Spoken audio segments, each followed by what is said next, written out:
અને જો એટલામાં એ પૂર્ણતા હોય તો એ મનુષ્યનો અવતાર નથી, એને મનુષ્ય ન કહી શકાય.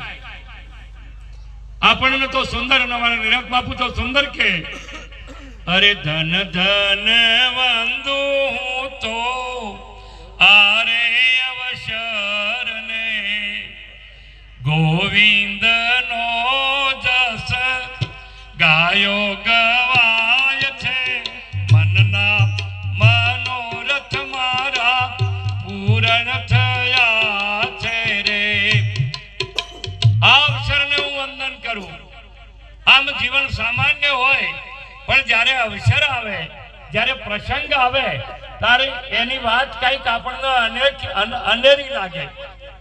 કારણ કે પ્રસંગ આવે એટલે ચાર વાતો, અવસર આવે એટલે ચાર વાતો એનામાં આવે.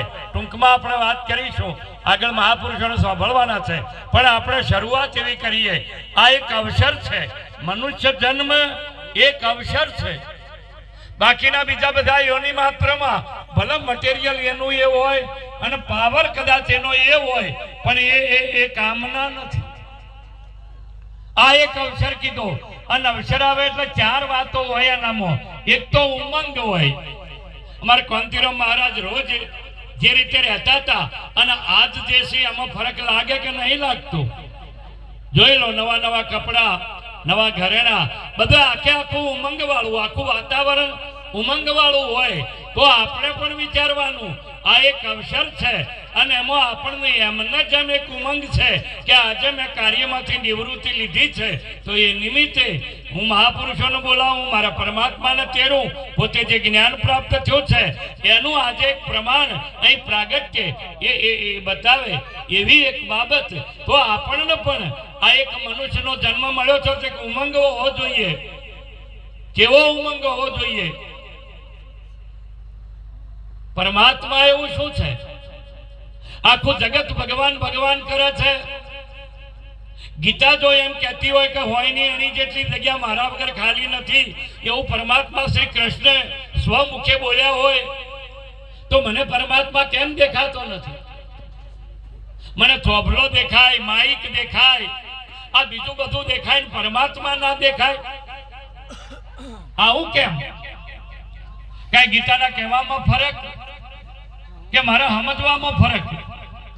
આવો જો વિચાર આવે તો એ મનુષ્ય એટલે એનો ઉમંગ હોવો જોઈએ કે મારે પરમાત્માને જોવો છે, મારે ભગવાનને જોવો છે, મારે પરમાત્માને ઓળખવો છે. બીજા નંબરમાં જ્યારે અવસર આવે ત્યારે એનામાં ચીવટતા આવે, ચતુરાઈ આવે, ચકોરાઈ આવે કે આ અવસરમાં કોઈ એવી ભૂલ ના રહી જાય કે મારું ગાવાનું થાય, મારી વગોવણી થાય. આ મનુષ્યનું જીવન એક એવું મળ્યું છે કે જો એ અવસરને સુધારતો ના આવડ્યું તો આખી જિંદગી પછી ગાવાનું રહેવાનું. જય ગુરુ મહારાજ. એવું ન થાય. બસમાં બે ભાઈ ચડ્યા, બસમાં બે ભાઈ બેઠા, એટલે એક ભાઈ બેઠો, થોડીક વાર થઈ અને કોઈ વૃદ્ધ માણસ બસમાં ચડ્યો એટલે પેલો બેઠો તો એ ભાઈ ઊભો થઈ ગયો અને કીધું કે દાદા બેસી જાઓ. એમને બહાર દીધા. બધાના હાથી પ્રેમથી વર્તમાન કરે.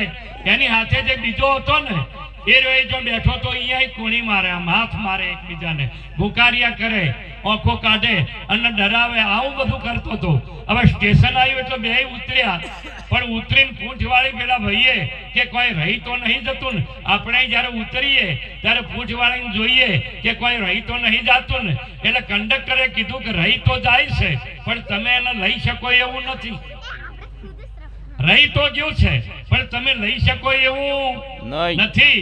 કે શું કે આ ભાઈએ પ્રેમ વેચ્યો એ રહી ગયો અને તમે બધાની હમજે હમણાં કર્યું ને એ તમારું વર્તમાન રહી ગયું. આ જગતમાં જો કઈ રહી જશે તો શું રહી જશે? આપણે કેવું જીવે એવી ચતુરાઈ હોવી જોઈએ કે આવો સુંદર રત્ન ચિંતામણી આ મનુષ્યનો જન્મ. અરે પ્રીછો ભાઈ સંત સુજા એ સ્વરૂપ શ્રી રામનું રે પાઈ પદાર્થ દે એ મણી છે મય નામનો રે. આવો રત્ન ચિંતામણી નહીં, આવો સુંદર આપણને જો આ સાધન મળ્યું હોય તો આપણે એમાં એવી ચતુરાઈ રાખીએ કે એમાં કોઈ કલંક ન લાગે. અને શ્રુતિ તો એટલા માટે કે એશાન વિદ્યાન તપોન દાનમ જ્ઞાનમ ન શીલમ ન ગુણો ન ધર્મમ એ મૃત્યુ લોકે ભવિભાર ભૂતા મનુષ્ય રૂપેણ મૃગાસ્તરંતિ. આ 7 બાબતો જેનામાં ના હોય એ મનુષ્ય હોય તો એ મનુષ્ય નથી, એ જનાવરની બરોબર. એટલે આપણામાં એ ન થાય એટલે અવસરનો બીજી બાબત કે એનામાં ચતુરાઈ આવે. ત્રીજી બાબત એનામાં ત્યાગ ભાવ આવે. એનામાં ત્યાગ ભાવ આવે. કાંતિરામ મહારાજે પોતે નક્કી કર્યું, માયા તજઈ મૂર્ખો માયા સિંચે ગમાર, પણ વિવેક કરીને વાપરે એનો બેડો પાર. હા, તમને કહ્યું ઘણા માયા છોડીને જતા રહ્યા, ખબર જ પડી નથી અને કઈક ભેળી કરવામાં પડ્યા રહ્યા. ઈયો નહીં મેળ આવ્યો નથી, પણ એમનામાં ત્યાગ આવ્યો. જે કાંઈ પુરુષાર્થ કરી અને જે પ્રાપ્ત કર્યું છે એના આજ સન્માર્ગે સત્કાર્યમાં કંઈક એવી જગ્યાએ ઉપયોગ કરું કે મને મારું ગૌરવ થાય. કોઈને કોઈ કહેવું હોય તો કોઈ નહીં, પણ મને મારા ઉપર ગૌરવ થાય. અને વ્યક્તિ માત્ર ને જે દાડો પોતાના ઉપર ગૌરવ, પોતાના ઉપર પ્રતીત, પોતાના ઉપર જ જેને આ બાબત આવશે ને એ જ આ જીવનમાં આનંદ લૂંટી શકશે. એટલે ત્રીજો માર્ગ એનામાં ત્યાગ ભાવના આવે. અને ચોથી બાબત સમર્પણ આવે. ચોથી બાબત સમર્પણ આવે.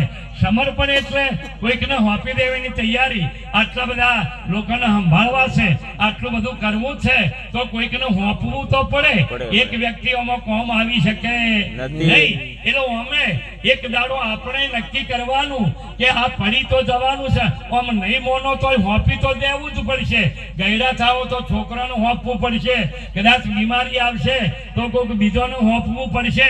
અને આ બધું થાય એના પહેલા સદગુરુને સોંપી દઈએ. એના પહેલા સદગુરુને સોંપી દઈએ. અમે સમર્પણ તો એક દાડો કરવું જ પડશે, મને કે કમ મને, ચાહે ગમે કે ન ગમે, પણ સમર્પણ કરવું પડશે. તો એના પહેલા સમજી અને કંઈક એવું સમર્પણ કરીએ. જિંદગી કી રાહ में शांति जो चाहिए, दूजा सब छोड़ आप अपने को जानिए. કારણ કે એ સમર્પણ કરો નહીં ત્યાં સુધી હું કોણ છું એ બાબતનો મેળ જ નહીં આવે. એ બાબત મેળ જ નહીં ખાય. કારણ કે બુદ્ધિનો વિષય નહીં, કોઈ વાંચવાનો વિષય નહીં, શબ્દોનો વિષય નહીં, આ કોઈ કર્મકાંડનો વિષય નહીં. કૃષ્ણ પરમાત્મા એટલા માટે એ મૂકે કે એ પાર્થ છે, કોઈ ઇન્દ્રિય આત્માને જાણવા સમર્થ નથી. કોઈ પણ ઇન્દ્રિય આત્માને જાણવા સમર્થ નથી. આત્મા ઇન્દ્રિયથી પર છે, આત્મા જ આત્માને જાણી શકે. હવે એ વાતને આપણે પ્રાપ્ત તો છે, તમને ખબર છે કે આત્મા છે જ. આમાં કોઈ પણ ન પૂછો, એવું નહીં કે આત્મા નથી. પણ આત્મા એટલે શું, કેવો, ક્યાં, કોના આત્મા કેવો, આવું છે શું, અનંત પ્રશ્નો. કારણ કે ઘણી વખત શું થાય, દ્રષ્ટાંત કઈ પછી પૂરું કરજો. એક સુરદાસ મહેમાન ગતિ ગયા, અને મહેમાન ગતિ ગયા એટલે ત્યાં દૂધપાક બનાવેલો, એટલે ભોજનમાં દૂધપાક પીરસ્યો. બાજુવાળા ભાઈએ કીધું કે તમારે દૂધપાક આવ્યો, એ કે થાળીમાં દૂધપાક આવ્યો. એટલે પેલા ભાઈ તો સુરદાસ હતા જ. સુરદાસ એટલે ખબર પડે, કોઈ ના ભાળે એને શું કહેવાય, સુરદાસ. જે છે એ ના જોવાય એને સુરદાસ. અને ઓમ કહેવાય ના, પણ આપણે નક્કી કરવાનું કે આ છે એ આપણે જોઈએ છે કે નથી, એને આપણે માની બેઠા છીએ. આપણે જેનો થોભલો કહીએ છીએ એ થોભલો છે, આપણે જેને માઇક કહીએ એ માઇક છે. હવે કહીએ એ છે કે દેખાઈએ છે, મેળ જ આવતો નથી. એટલે આપણે મારે કહેવાય ના, પણ સતી આંખે, જય ગુરુ મહારાજ, અરે આંખે અંધાપો હતો યુગથી અમારે. કારણ કે ના હોત તો પરમાત્મા દેખાતો હોત ને. ગીતા એમ કહેતી હોય કે હોયની અણી જેટલી જગ્યા મારા વગર ખાલી નથી. અરે આખો એમ કહેતો હોય, નાના મોટા હરિના ઘાટ, કોઈ સૂક્ષ્મ ને કોઈ વેરાટ, એમાં પહેરે પહેરે મેં જોયું નથી, હરિ વિના કોઈ પદાર્થ નથી. આ ઊંઠ હાથનો આખો ગીર્યો એ અળગો થઈ ચોથી પડ્યો. એવો કયો દાગીનો છે સોનાથી ભિન્ન હોઈ શકે? એવી કઈ બાબત છે કે જે એનાથી ભિન્ન હોય? તો એક જ પરમાત્મા વ્યાપ્ત અને પરિપૂર્ણ હોય તો પછી એમાં આ બધું જુદું કઈ રીતે આવ્યું? પણ ક્યાંક ને ક્યાંક આપણી જોવાની જે રીત, આપણી પદ્ધતિ એ કંઈક જુદી છે અને એ રીતને આપણને આવડતી નથી. એટલે વાસ્તવિક જે હોવું જોઈએ એ આપણને દેખાતું નથી. કે તમારી થાળીમાં દૂધપાક આવ્યો, કે દૂધપાક કેવો હોય? દૂધપાક કેવો હોય? અને આપણા બધાનો પ્રશ્ન એ જ છે બાપ, ભગવાન કેવો, આત્મા કેવો, હું કોણ? આ બધા પ્રશ્નો જ છે. અહીંયા શબ્દોમાં જવાબ નથી. હવે પેલા ભાઈને તો વાટકી મોઢે અડાડી હોત, શું કરવાનું હતું? જે દૂધપાકની વાટકી હતી એ મોઢે અડાડી હોત તો બધા પ્રશ્નોનો જવાબ હતો કે નતો? પણ પેલો બાજુવાળો હતો એને કીધું કે ધોળો દૂધપાક કેવો હોય? ધોળો. આપણે એ જ છું, અજર સન, અમર સન, અવિનાશી સન, આવતો નથી, જાતો. આ બધું આપણે હોભળી જા, વાસ્તવિક ખબર નથી. હવે પેલો તો સુરદાસ હતો, એને ધોળાની એ કેવો ખબર હતી? ખબર નહીં. એને ધોળું એ ચાર જોયું હતું. તારે અજર છે કે અમર છે કે હા, જેણે ગુરુનું સાનિધ્ય સ્વીકાર્યું, જેણે પોતાના વ્યક્તિ ભાવને મટાડી અને ગુરુમાં જે ગોવાઈ ગયા છે એના માટે સહજ બાબત છે, એના માટે કોઈ અઘરી બાબત નહીં. એને પૂર્ણ શાંતિ, દૂજા સબ છોડ, આપ અપને કો જાનીએ, બીજું બધું છોડ અને તું તને નક્કી કરી દે, વાત ફાઇનલ, બીજું કઈ કરવાનું નથી. પણ વાતોમાં નહીં, આ બધી વાતો તો મેળ ના આવે. એટલે એને કીધું ધોળો કેવો હોય? કે બગલા જેવો. હવે બોલો, આપણે પાછી એની એ વાત કે બગલો એને ચાર ભાડ્યો હતો કે બગલો કેવો હોય? એટલે હવે કોક તો કેવું કે આ જેને મેળ નહીં આવ્યો એમણે નક્કી કર્યું છે કે કોક કેવું ને કેવું, પણ આ કહેવાનો વિષય નહીં. કહેના સુનના કુછ કામ નહીં આવે, સમજે સો ઉતરે પારા, એ સંતો કરડા જ્ઞાન હમારા. આ જ્ઞાન એવું છે બા કે કહેવાનો વિષય નથી અને એના સિવાય કોઈ કહેવાતું નથી, પણ આપણને મેળ આવતો નથી. એટલે કે બગલો કેવો હોય? એટલે એને હાથ આમ બગલાની ચોથ જેવો કર્યો અને પેલા સુરદાસને કીધું કે લાય તારો હાથ. એ હાથ લઈ અને એના હાથ ઉપર ફેરવ્યો કે એ બગલો આવો હોય. બગલો આવો હોય. એટલે પેલા થાળી આમ ધચેલી દીધી કે અરે આ તો ગળામાં કઈ જશે, આવું ઓકું ઓકું તો ગળામાં. ગુરુ મહારાજ ઓકું હોય? દૂધપાક ઓકો હોય? ના હોય, ના હોય. પરમાત્મા આવો હોય જ ના. પરમાત્મા એટલે કે દૂજા સબ છોડ, આપ અપને કો જાનીએ. જેને તમે પરમાત્મા કહો છો એ તમારાથી ભિન્ન થયો જ નથી, તમારાથી જુદો થયો જ નથી. તમે તમને નક્કી કરો, તમે તમને નક્કી કરો.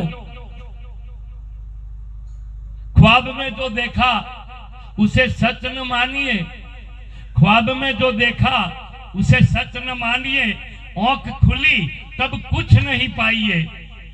बाजीगर को बाजीगर को खेल ये जग सब जानिए, बाजीगर को खेल ये जग सब जानिए, दूजा सब छोड़ आप अपने को जानिए.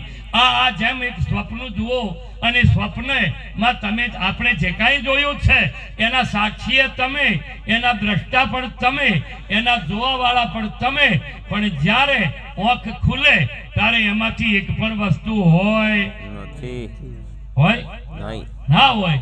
બહુ રહી જાય તો સંસ્કારો યાદ, સપનું આવ્યું હતું અને મહેલ હતો ને આ બધું રહી ગયું. આપણે બીજું કઈ થયું નથી. આવી એક બાબત એ આપણામાં ઉતરી છે. બાકી તો તમે જુઓ, આ એક એવું